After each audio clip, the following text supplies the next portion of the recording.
G'day, how are you going? Welcome to Extra Healthyish, the big sister podcast to Healthyish. Both podcasts are from Body+Soul, and I'm your host, Felicity Harley.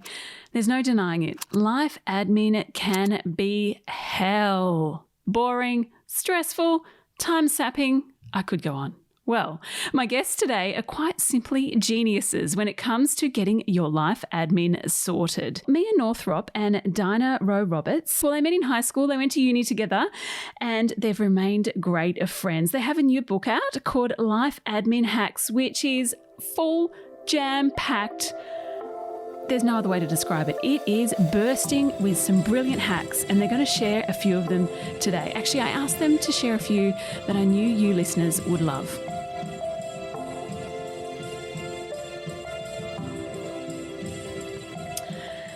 Dinah, Mia, thank you so much for coming on Extra Healthyish. Now, I ask this question for everyone who comes on this podcast, and you both have to answer it. How do you stay extra healthyish in your lives? So for me, the most important thing is making sure that I've actually got time scheduled in my calendar to make sure that I exercise.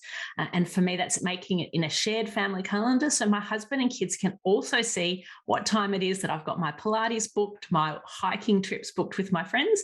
So they know they can't expect me to be around or drive them. Everyone's got full visibility on what's important to me. Oh, I like that. Mia, what about you? For me, so I have this little mnemonic device that I use to remember how to improve my well-being, and the acronym is MENS. So I say, do what MENS. And the M stands for mindfulness and meditation. The E stands for exercise. The N is nature, like getting outside into the bush, into the ocean. The D is diet, making sure I'm eating well. And there's two S's. One is S for sleep and the other is S for social connection. So depending on how I'm feeling, if I'm feeling a bit wobbly, if I feel like I need to improve my mental health, my physical health, I'm like, which one of those levers do I need to pull? I like that. So I mean, they're like your healthy habits, just, in an acronym right there. Yeah. Easy. Helps remind myself of, what might be missing. And it's just the fundamentals, sleep, nature, exercise. That's really what it comes back to. But let's talk about life admin, which can throw all those out the window too often. When did it become such a burden to so many of us? And, it's often so out of control. When did this shift kind of happen? Where have we gone wrong, I suppose? Well, I think you're not alone, Felicity. Like, so many people feel overwhelmed with life admin. And Mia and I, we're both super organised people. And even for us, it just felt overwhelming. That's really how this whole project came about. So I think there's really a few reasons. The first one is, we've just got so much more choice these days. So if you think about something like private health insurance, there's like over 3,000 products to choose from. So that's just overwhelming in itself. There's more regulations now, more forms, more licenses. Let's not even think about how we're going to deal with, rapid testing for our kids at school every day. I don't even want to think about that. We've got more expenses to manage. How many streaming apps do you have? Spotify subscriptions and things. And most people, their systems just haven't kept up with modern life.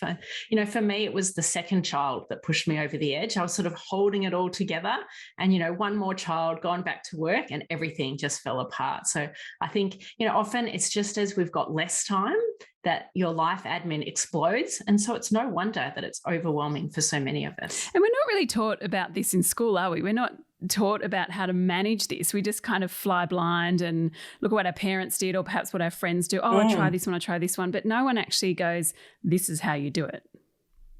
That's right. And if you think back, our grandparents, when they became young adults, there was telecom, there was one telco. You got a bill in the mail, you paid it by check, there were no options, there were no plans. That's what happened. Same with electricity. You had the State Electricity Commission, you got the bill. So as all of these changes have happened, no one sort of sat down and go, this is how you actually compare providers, or this is actually, how you set up a will and bring in an advanced care directive and pick a power of attorney, or how to declutter the house of all the things that are constantly coming in and all of the places you can send your stuff now. So it is worth having a think about how you're going to do this with your children, actually, so they can pick up some life hacking habits and tools along the way. Now, and of course your book has lots of them. Now, talk to us about the importance of scheduling. I mean, this is a key thing for you. How do we go about this?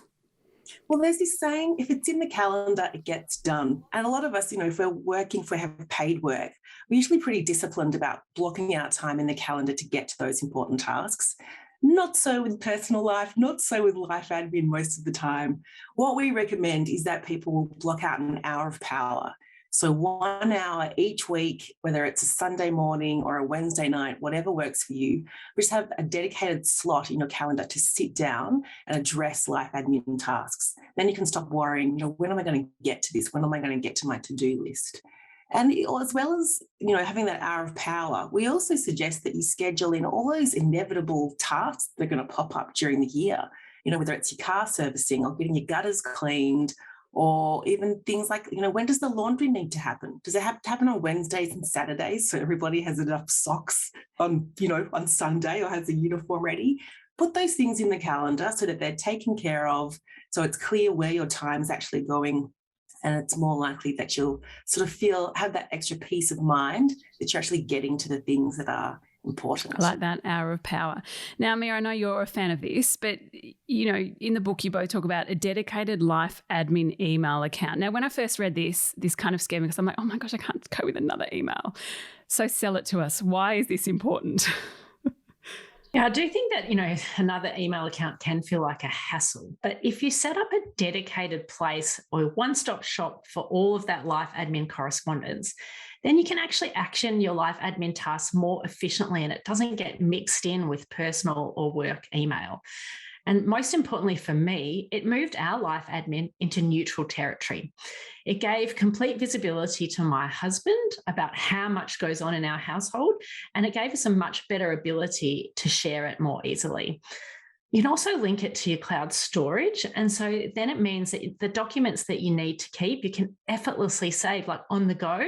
So it's not any more step. It's, a few more seconds rather than making it a bigger thing. So I definitely encourage you to think about the payoff of setting up one more email account. No, I think it's quite genius. Mia, would you like to add to that? Because I know it's your fave. Yeah.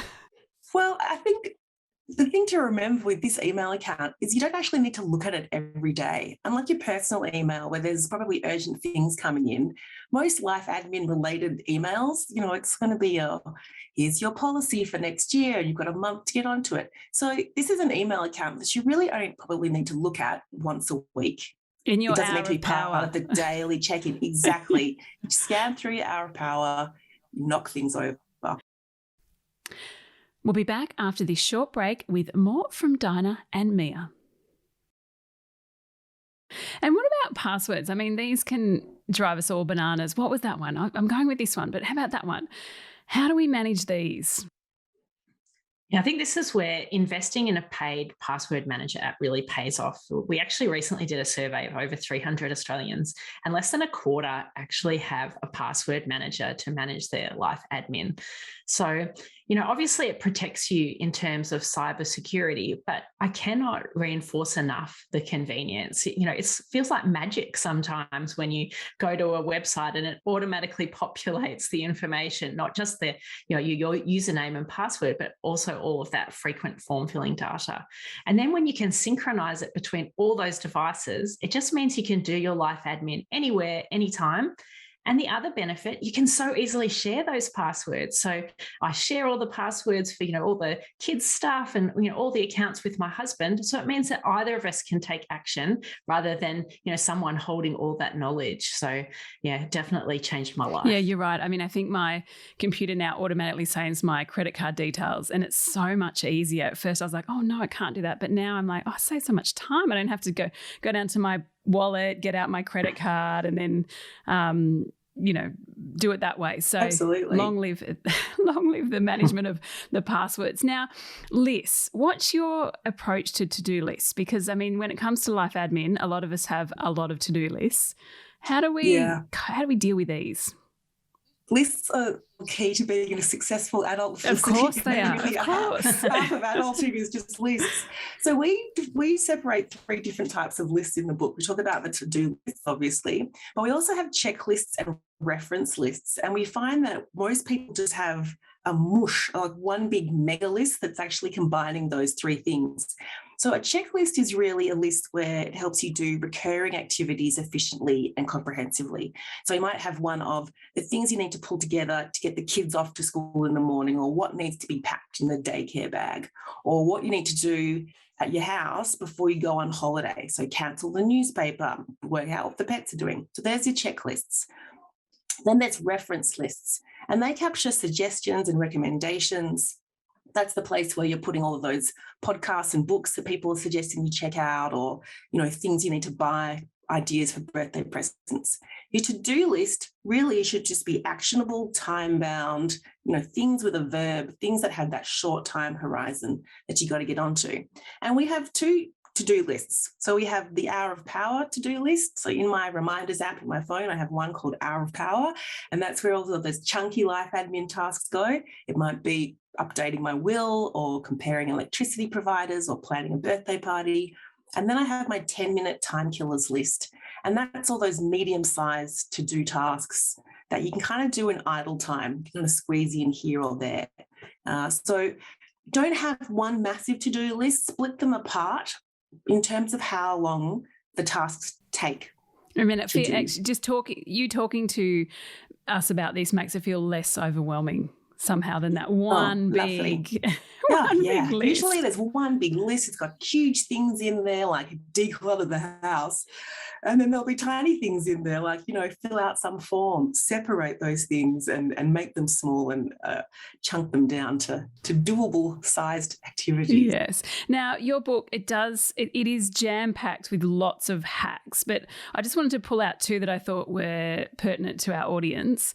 The first is digital decluttering. I think there'd be many people interested in decluttering more broadly, which you talk about, but also the digital decluttering I thought was really interesting. What's this about, and what should we tackle here? So this is about setting up your environment to make your life easier. So I guess some of my top hacks are, first of all, unsubscribe from newsletters to make your email inbox more manageable. Except Body and Soul. Except Body and Soul. So use a service like Unroll Me, and then it will identify all your subscriptions, and then you can actually quickly curate it to the ones that are really, valuable and meaningful to you. Because I think often, particularly when you buy things, you get unwittingly subscribed to so many newsletters, and you might delete them, but getting rid of them will actually just reduce the time of having to do that. And then when you think about your phone, remove the apps you no longer use and move the apps you want to use more to your home screen. So, that when you pick up your phone, you're less likely to, be, lured into zombie scrolling, and more likely to perhaps listen to something on Spotify, or, do some meditation if that's what's sitting on your home screen. I also recommend cleaning up the bookmarks in your browser. It just can take a couple of minutes, but then it really can make it effortless to go to the websites you need to go to more often and get rid of all those other random bookmarks that might have, accumulated over the years. And another thing that's really helpful is just cleaning up the desktop of your computer and your downloads folder. Save anything you're going to need to keep to your cloud storage or to your other, filing system. And then when you open your computer, it just, it's a delight rather than making you feel overwhelmed as soon as you open the screen. That downloads folder, it builds up and builds up and builds up. I'm like, oh my goodness, what is going on in my downloads? Yeah, so easy to happen for so many people. And I think it's a bit like just general decluttering. Once you've done it, you're more likely to maintain it. So you think, oh, okay, I just got rid of all those downloads. I'm going to make it a habit to do it once a day or once a week so that you never get into that overwhelm again. Yeah, I like that. Now, the other thing I quite liked is you talk about organising your social life. Why is it important to review this? Can you give us a bit of as you talk about in your book, a step-by-step guide? Yeah. This is interesting. This is one of our most popular podcast episodes too. People, especially I think in the last 2 years with the pandemic and thinking about how you actually spend your social time and your leisure time, it's given people sort of pause.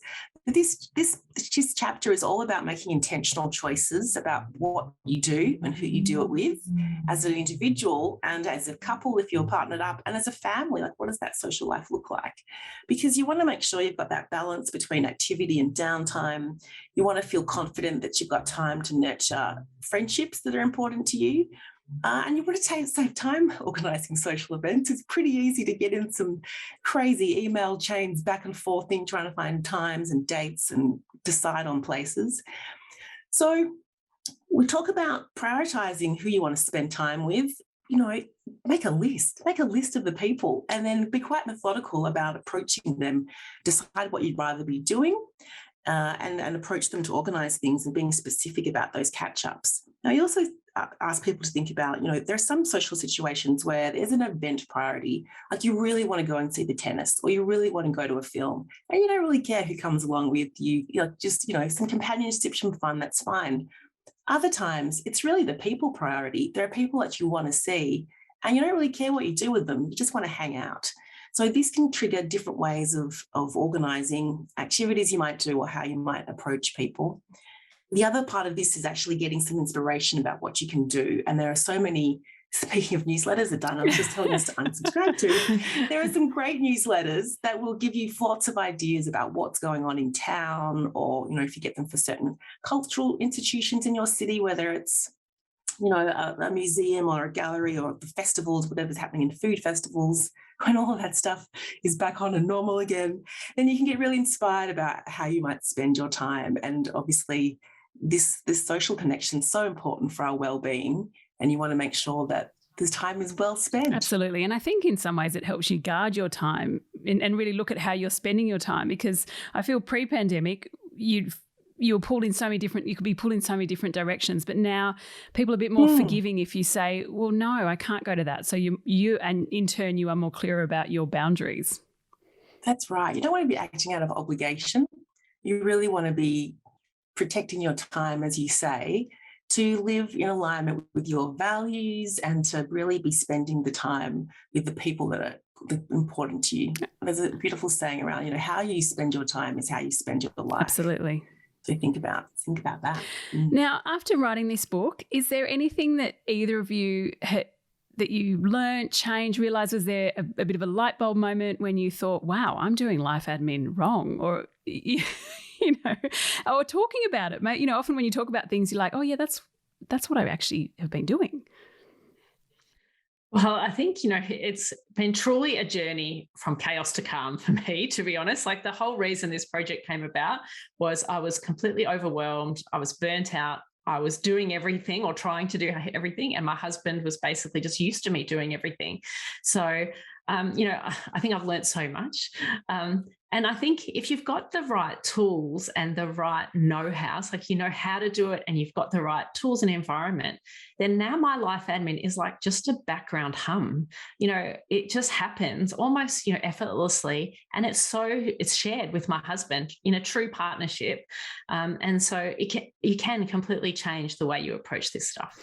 Mia, what about you? I think if it's one thing we'd like people to take away is that this isn't about controlling everything and being organised with military precision. It really is, as Dinah said, about setting up your environment to make it easy to do the right thing, to make it convenient and frictionless.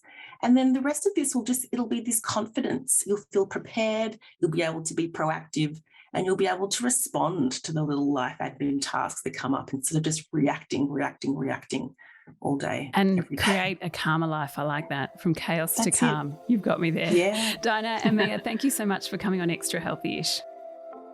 Thanks for having us today, Felicity.